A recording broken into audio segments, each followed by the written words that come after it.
My name is Marcus Richards. I'm part of the third generation here at Elmer Richards & Sons Dairy Farm in Skaneateles, New York. And we will be hosting a virtual tour on October 31st. Please check out the link for more information and join us. Thank you.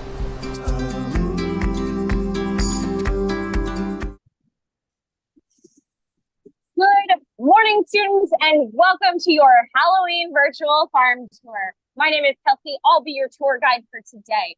So I'll be reading all your questions and helping you have the best experience possible. I've got Farmer Marcus here with us. He's got all the information that we need to know for today and some really cool facts about the farm. Before we get started, a couple housekeeping items. Number one, I recommend that you blow this up full screen. That's the best way to experience it. There's a lot of things to see, so make sure you've got us in full screen. Number two, use your question and answer function in Zoom if that's how you're joining us. If you're on Facebook, you can leave us a comment. And if you're on YouTube, you're just along for the ride. I promise your questions will probably get answered. There's a lot of students joining today and with a lot of good questions. Number three, I always recommend you pair this tour with one of our various lesson plans on our website, americandairy.com. Or if you want to join and sign up for another tour, you can do that as well once we've wrapped up for today. So first thing first, we're in the milking parlor where the action is. Marcus, tell us a little bit about the farm for our students. Okay, so my family's farm milks cows at two different locations. We're at one of those locations today. At this location, there are 1,700 cows giving milk today. Okay. And in the milking parlor here, we are milking 40 at a time. There's 20 on each side being milked. Okay, 20 on each side being milked at a time. Now, how many times a day are these cows? At this farm, we're milking all the cows 2 times a day. At my other farm, we milk 3 times a day. Okay, 2 times a day here, 3 times a day there. Maybe explain to the students, is there a reason why that you're doing that differently? The reasoning here is I don't have enough time to milk them all 3 times a day in this current facility. Okay. If we were to build a bigger milking center, we would start milking 3 times a day here as well. Okay, got it. Now we're seeing the cows on camera, and I can't lie, Marcus, they look pretty darn calm and comfortable. Looks like they're just hanging out. So is it comfortable for them to be milked? Yep. So when they come in, they're looking to get milked. They're ready. It's been roughly 12 hours since they were milked before. Okay. And they carry a lot of weight, right? They got a lot of milk in their udder, and releasing that milk actually feels good. You'll notice they kind of walk right in, line up, and they're ready to go when it's their turn to be milked. Got it. Now, we're looking at a lot of stainless steel here. This looks like a lot of fancy technology. Maybe share with some of the students, what type of technology is this parlor using? So this parlor, we built the equipment. The stainless steel you see was put in about 5 years ago. And for example, when the milking machine is on the cow, it is detecting how much milk is flowing through the meter. Okay. And telling us when that cow is finished. So it knows when the milk is slowing down or stopping. And that unit will automatically come off of the cow once she is done milking. Oh, wow. Okay, so it's actually sensing when she's finished. Now, for the students who may not know anything about dairy, how do those machines actually work? Is it a vacuum? What are we running here? So when the guys hit the button to start the machine, there is vacuum, so there's a little bit of suction, and then also the rubber liners that actually go on the teats. They gently squeeze to help release the milk from the cow. So it's comfortable for the cows to let the milk out. Okay, that makes a lot of sense. Now we're seeing some of the cows head off out of the parlor. That being said, it didn't seem like they were in there for very long. So how long are these cows actually spending being milked? So actually being milked with the machine on them, it's about 5 to 7 minutes twice a day. So 10 to 15 minutes a day, they're actually being milked. I mean, that's a pretty good job. If you ask me, only 10 to 15 minutes of work, that's not bad at all. And you mentioned before too that the machines obviously sense when the cows are done and automatically come off. That's great. Now these cows are just walking right into this parlor. Do you have to train them like a dog, or do they just come in on their own? How's that work? So when they first start giving milk, after they have a baby, when they first start producing milk, maybe the first 2 or 3 times you got to help them just a little bit and teach them how to make that turn when they come in and turn to the side. But other than that, they pick up on it really quick. And the best thing for them is to just watch other cows do it. So they'll walk in with a cow that's already done it before, and they kind of copy them. So they pick up on it pretty fast. Oh, wow. Got it. Okay, so we're about to see the actual milking process. So what are we seeing them do now? So right now, he is putting a iodine dip on all 4 teats of the cow.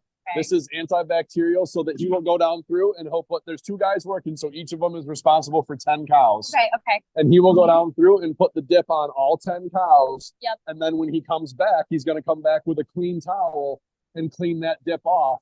And that dip is on there long enough to fully sanitize and kill any bacteria that's on the teats at that point. Oh wow, super interesting. Okay, so we're seeing that actually happen right now. So it looks like he's not going to milk these cows by hand, obviously. Nope. So he's preparing. So he's stripping some milk out.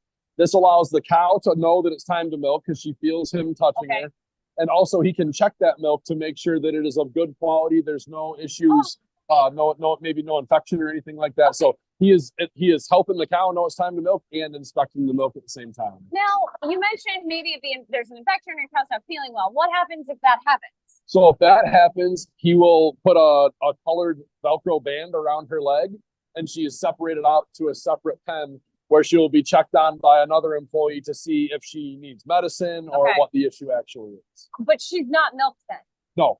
She will come back. She will get milk to remove the milk, but that milk will not go into the tank. That milk will go down the drain until we know what's going on. There we go. Okay, so none of that milk is ever making it into the pipeline. Correct. Got it. Now, students want to know, how many pounds of milk are these cows making? So at this farm, they're making between 80 and 90 pounds per cow per day. Okay, 80 to 90 pounds per cow per day. We mentioned 1,700 cows milking every day. Students, you can do the math. And of course, if we want numbers that make a little more sense for our brain, like gallons, there's 8.6 pounds in a gallon. So if I did my math right, that's about 10 pounds per cow. About 10 gallons, yep. Per day. So that's a lot of milk, students, coming through here. But this process, Marcus, it looks like it's very clean. Like, obviously the cows are clean, and then all that milk is transferring actually through pipelines, never touching human hands, right? Correct. Yep. Okay, so basically once the milk leaves the cow, where's it going? What's happening? So it'll go through the blue rubber hoses down into the stainless steel pipelines, and then they actually go through they get pumped overhead into large cooling tanks called bulk tanks. Okay. So that's where the milk is refrigerated to reduce and prevent bacteria growth. Got it. Okay, that makes sense. Now, in the realm of other things, where does your milk actually go to be? So the milk from my 2 farms is sold to Burn Dairy. So my milk goes either to a plant in Syracuse, New York, which is about 20 miles away, or a plant in Portland, New York, which is about 30 miles away. So none of it is traveling very far. Yeah. And the end products from my milk are mostly fluid milk, 1%, 2% milk that you would drink. Some butter products and some like coffee creamer products like that. So students, you may be seeing some of Marcus's products right in stores, of course, which is pretty cool. Now, another thing that the students were asking about is, obviously, I enjoy my milk ice cold, but I'm pretty sure that milk is not leaving the cow's body at that temperature, at that ice cold temperature. So how does that work? Yep. So the cow's body temperature is usually around 101 degrees. So the milk is about 101 degrees when it leaves the cow. And once it passes through these pipes, it goes through a plate cooler where we're actually using well water to cool the milk initially. So there's a plate where water passes on one side of it, cold water and warm milk. So the coolness of the water transfers to the milk. And then once it gets into the tanks are refrigerated to cool it the rest of the way down to 38 degrees before the milk truck will come and take it. Wow, that's amazing. So a very quick cool down process, and it's back off and on its way. Okay, cool. Now, so we've basically seen a whole section of cows come through here, which is really neat. I think, students, it's time for you guys to actually take your first quiz. So go ahead, take your quiz, and we will actually see you at the next stop on the farm, which will be the cow barn.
There we go.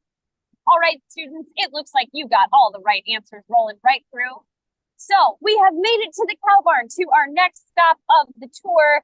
So Marcus, I think we're seeing some adult cows here. Let's talk about the actual barn first, because I think that's a pretty cool part. So tell us a little bit about this barn and why you designed it this way. Okay, so this is what's considered a freestall barn. The cows are not tied or tethered in any way. They can wander around within their pen. They can lay down, eat, drink at any time that they would like.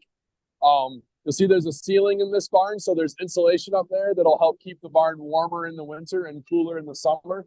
Try to keep the temperature of this barn within the comfort zone of the cows. There's also large banks of fans down through this building, allowing to keep fresh air and keep the cows cool when it does get warmer in the summertime. And on the sides, there are curtains that are automatically controlled with weather sensors. So temperature, humidity, rain, the side quote unquote windows, I guess, open and close automatically on this barn based on whatever the weather outside is doing. Oh, wow, cool. We're actually seeing some of those control systems. Yep. Those are great. Really high technology here for these cows. And all to keep them, like you said, comfortable. Now, my comfortable is 75%. I'm not sure that that's the cow. So what is that comfortable range for trying to keep them in? Cows like to be much cooler than people. A cow's comfort zone is probably between 20 and 60 degrees. If it gets much warmer than that, they start to feel uncomfortable, and they would much rather have it be on the cool side than on the hot side. Okay, that makes a lot of sense. And now we're seeing the cows behind us here and in the pen that they're just kind of doing their own thing, roaming around.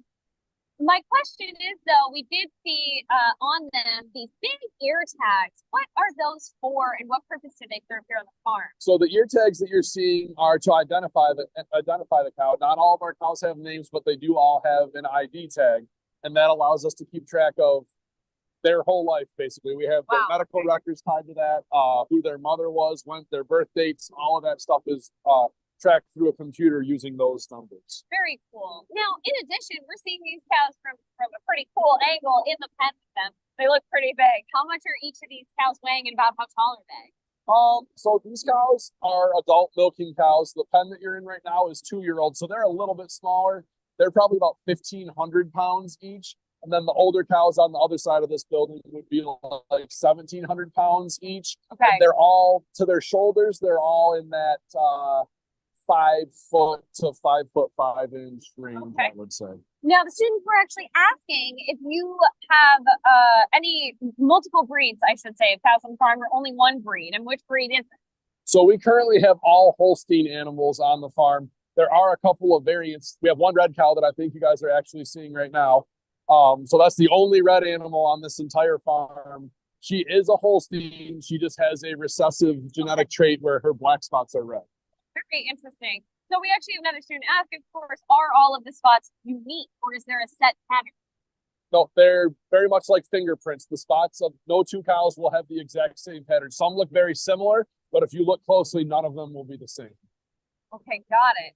Now, we also, of course, had one student asking if it's only the females that produce milk. So maybe just give students a refresher on that biology. Okay, so yes, a female has to have a baby or a calf to start lactating to produce milk. So when we have baby males born, they're sold off of this farm where another farm raises them for beef. So we keep all of our female daughters and we raise them up so that they start producing milk. And all of the male babies are sold to another farm that produces beef. Got it. Now we're seeing the cows actually laying down in their stall. Now, how much time will the cow spend laying down? I mean, she looks pretty comfortable if she's not moving. They spend a lot of time laying down. So as we said before, they might only be actually getting milked for 10 or 15 minutes a day. Oh, wow. Yeah. By the time they walk to the parlor, walk back, maybe it's an hour. So these cows are out of their pen for maybe 2 hours a day, 2.5 at the most. Okay. And the rest of the time they're free to lay down, eat. And that's actually kind of something that's really important, because when she's done eating and lays down, that's when the blood flow goes to her udder and she's actually really producing the milk. So the more comfortable we can make them, the more that they lay down, the healthier they are and the more milk that they'll produce. Well, you mentioned the laying down part and that they're doing some digestion to produce milk. I know you've got actually a collar with you here. So students, you might be seeing these cows sport a really cool necklace. Well, the collar that we've got here, what does that do? What technology does that hold? So this collar is like a smartwatch basically for the cow. It tracks how much they're walking around, and it can also listen to their rumination. So when you see a cow laying down or standing there chewing their cud, this can actually listen to it, and it's all monitored by computers telling me basically how much she has eaten, how much her stomach is working. Okay. And if a cow's not feeling great, one of the first things that they'll do is stop eating as much. So this is a really early indicator if one's not feeling so well, and we can find that cow and help her out before she actually gets sick or has a problem.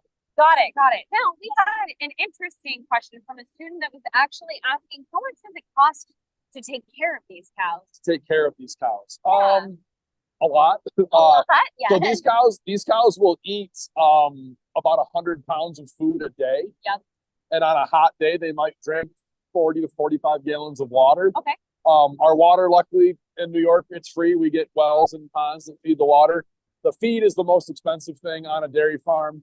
And right now, these cows in here are probably, they're eating over $10 a day in feed. Okay. The total mix of the feed. Oh, wow. Okay. So then what is in the feed? So the feed is a combination of corn, alfalfa hay, soybeans, ground up grain corn. So just the kernels of corn, and then some minerals and also some byproducts. We feed when they make canola oil for cooking, the dry stuff that's left over after they make the oil is something that cows can eat and turn into milk and meat. Oh, wow. So cows are actually helping remove food waste from people. Yep. Wow. A large part of animal diets is byproducts from other things. Okay, another question from the students is, you mentioned a lot of crops that we might see here in the New York area. What percentage of crops and how many acres are you actually growing to feed your cows? So all of the forages, all of the silages that you see, the bigger pieces in that feed are grown on our farm. So we grow all the corn, all of that corn, and all of the alfalfa hay. We grow a lot of our own soybeans, but we buy some of that. We buy the canola that's not grown in New York. Yeah. And we buy some of the minerals and protein sources and stuff. But the vast majority of it is grown here on 4,800 acres of land to feed all of these cows. Okay, students, so you got how many acres of land is used, how much it's costing us to feed our cows per day, and what they're eating. We got a lot of information about these cows.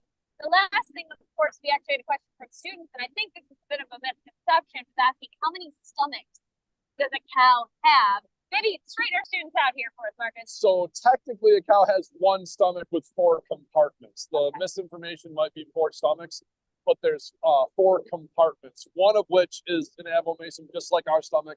Yep. It's very acidic. And there's other compartments that really help digest that fiber and that type of feed that you or I would eat and not be able to digest it. Oh, okay. So that makes them unique, basically, in that they can do that maybe fermentation of some of those harder to digest plant material. Yep. Gotcha. Okay. And the last student, of course, we did have questions asking about, we got to answer it before we go, is what happens to all the poop?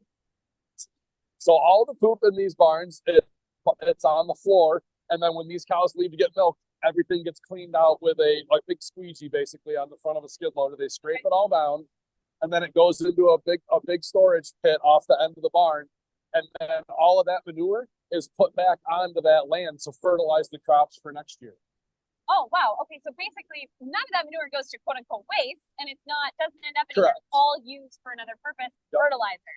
And that probably allows you guys to not have to purchase any other maybe chemical or additional fertilizer. Exactly. Yep. Okay. So we can use the manure rather than purchasing man-made fertilizer to grow our crops. Okay, got it. Students, you had some other great questions. Most of them are going to be coming up in our calf section. So you have a quiz, we will catch you with the calf part.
Well, students, you were checking out some really cool footage of these cows eating. And Marcus, we actually just got to see too some of those manure pits.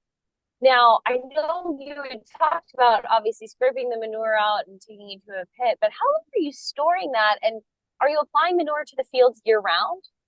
We are not. No, basically twice a year. So right now in the fall, when the crops come off, we will put manure on the ground to fertilize for next spring's crops. And then in the springtime again, before we plant, we'll put some more on there to keep the nutrient levels up for the plants. Oh, okay, that makes a lot of sense. So we're seeing some aerial footage of the farm here, and it looks like you've got all different kinds of crops spread out around the farm. Now, how close is most of the land that you said you were working in? How many acres was that again? There's 4,800 acres that we work to feed all these cows. And the vast majority of it would be less than 5 miles from where the cows live. And then we go out from there. The furthest away is probably 12 or 13 miles, but most of it is very close to the facility. Oh, all right, got it. That makes a lot of sense. Then you're trying to stay as close as possible, of course. Now, another thing that we were seeing that was actually really cool on screen was all the different buildings. Obviously, those would be cow barns. We saw maybe an aerial view of the parlor.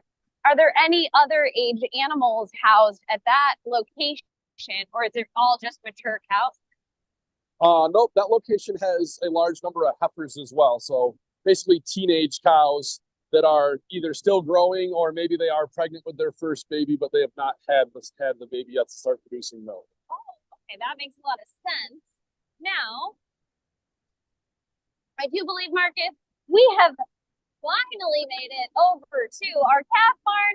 So welcome back, students, to the calf barn. We're here checking out all those adorable little calves. Okay, Marcus, tell us about the barn. What are we seeing? So very similar to the big cow barns, we have the automatic curtains, fans, insulated ceilings. The most important things for calves is to be dry, warm enough, and have fresh air. So this facility is specifically designed for the smaller animals, and with those things in mind. The idea being that a baby calf has a comfort zone a little bit closer to humans. They want to be a little bit warmer than the big cows. So this barn is capable of closing right up when it's cold outside, but still being able to have fresh air enter the facility so it doesn't get stuffy in here. Okay, how old are these animals? How big are they when they're born? Give us some of the details. So these calves come in here at 1 to 2 days old, and they will weigh 75 to 85 pounds when they're born. Wow. And they will live in this barn until they're about 2 months old. Okay, and at that time, maybe they'll transition to be with more other calves their age? Yes, so a very tight age group, probably within a week of age or less, they'll go to a pen of 12. Yep. And then they start getting used to being socialized in a group pen and living in a group, and then they'll move into bigger and bigger pens as they grow until they're in what we saw with the milk house. Got it. That makes a lot of sense. Now, these calves, they look pretty spry and pretty big to me. And it looks like that they are going to be growing here real quick. How much do you want a calf to gain every day? And what is she eating to achieve that? So in this facility, these calves are gaining 2.2 pounds of body weight every single day while they're here. Okay. And they're eating mostly milk when they're young. And then we also offer a dry feed. Oh, cool. Okay. A pelleted grain. Oh, yeah. That they'll eat.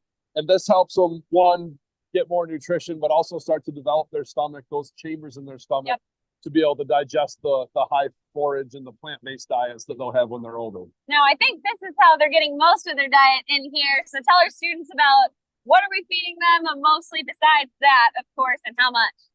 So to start out, they're each receiving one of these big bottles twice a day. So that's 2 quarts. So they're receiving a gallon of milk every day. Okay. And then that ramps up until they're receiving 10 quarts a day. So 2.5 gallons of milk a day, split between 2 feedings. That explains it. And then we start to ramp them back down so that they'll get used to eating the dry food. Got it. As they grow. Got it. We had some students asking, why are the calves kept individually and why are they not with the cow or their mother? So the reason for the individual housing is similar to why they're not with their mother. Calves are born with very little immune system, and this allows the calves to stay segregated a little bit. So if their neighbor gets sick or a couple cows get sick, it doesn't spread through the whole barn. And the part of the reasoning for pulling away from their mother is we can truly know what they're drinking. If a cow is drinking off of her mother, it's hard to tell how much nutrition she's actually getting. Okay. Where in this facility, I can know that she is truly getting enough food every single feeding. Got it. And as we said before with the cows, these calves are in these climate controlled kind of smart barns year round, right? They're not necessarily like running out on a pasture, escaping or anything like that. Correct. Okay, got it. That makes a lot of sense. Now, one of the questions that students were asking was, how much would it cost to actually buy one of these calves, or even to buy a cow? One of these calves. So, these young calves, a Holstein female calf, right now is probably $350 to $400 at a few days old. Okay. And then as they get bigger, you would pay more as they grow bigger. So. That makes sense. Now, when are these calves going to be considered adults? So they're considered adult when they have their first baby. When they have their first calf, they're considered a mature cow because that's when they can start producing milk. Okay. So in between these babies and they're what would be considered heifers, which is kind of like teenagers. They're still growing. They're not fully a mature cow yet. Got it. Okay, that makes sense. And at what age is that they become that? At about 2 years old, they're having their first baby and starting to produce milk. Cool. That makes a lot of sense. Now, some of the other students were asking, how old are the oldest cows on the farm? We're not seeing them, we're seeing the youngest ones, but how old are the oldest? So the oldest cows will be in that like 10 to 13-year-old range. An average cow probably lives to 5 or 6 years old. Oh, all right. So now for each of these calves in here, we see that they have the ear tags that you talked about. We don't see them having the collars. Why is that? They don't. So baby calves, when they're drinking milk, are not actually ruminating. So there's nothing for that cow to listen to yet. Okay. So as their stomach develops and they start eating more dry feed, that's when the monitoring systems will go on them. Also, being that they're individually housed, it's easier to monitor what that baby's doing. If she doesn't drink her milk, it's easy to tell because there's still milk in the bucket. Whereas when a big cow is in that group, if she doesn't eat much, it's kind of hard to tell. So the collar allows you to individually manage the health of that animal where that's not needed as much when they're individually housed. Got it. That actually makes a lot of sense. Now, another question we had was, you mentioned that you're selling all the male animals off the farm. Our students put 2 and 2 together. How are you getting babies if there are no male animals on the farm? So all of our breeding here is done artificially. So semen is collected from bulls and used to inseminate female cows. Couple of reasons. One, for genetic progress, I'm able to get genetics out of the best bulls in the Holstein breed without actually owning that bull on my farm. And a living bull can only service so many females, as well as safety. Adult male bulls are very large and can be very dangerous. Wow. So for the safety of not only the cows, but the employees, we don't have any adult males on the farm. Well, that makes a lot of sense, honestly. So another question that was actually asked is, how long is a cow pregnant for? What's her gestation period? Gestation is the same as humans. It's about 9 months. Wow. Very, very interesting. Okay, Marcus, we have asked you so many questions. It's time for the students to take a quick quiz, and then we will be right back to say goodbye to you and to say goodbye to Farmer Marcus. Take your quiz. We'll be right back.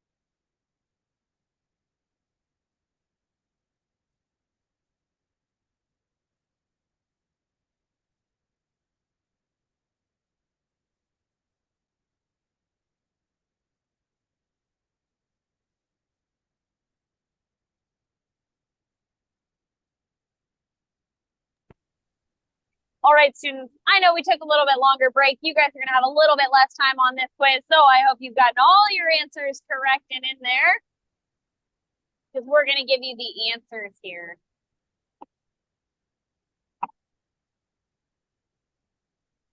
Awesome. Well, perfect. It looks like, Marcus, you are back at work actually starting to feed these calves as we got to head out, students, so Marcus can get back to his day. The last couple of questions we had, of course, number one was, do you have a favorite cow or calf on the farm? I do have a favorite cow, and she is one of the oldest cows on the whole farm. Oh, very cool. And of course, do you have a favorite dairy product that our students might enjoy on this Halloween? I am a big chocolate milk and ice cream person. Oh, chocolate milk and ice cream, which, as a reminder, Marcus's milk, the milk from this farm, actually does end up going into milk and chocolate milk, so you might be able to find some in the area for this Halloween. Thank you for joining us. Thank you, Marcus, for opening the farm and showing us behind the scenes. It's been awesome. Students, if you want to join another virtual farm tour, don't forget, we still have 3 more opportunities, 2 in November, 1 in December, and of course, every farm is a little different, right, Marcus? They don't all look like this. Definitely, you'll see some new stuff, maybe some new technology, and they're in different parts here of our region in the Northeast. We so appreciate you joining us. Access our free lesson plans using the on-screen resources, and we will see you on our next tour soon. Happy Halloween.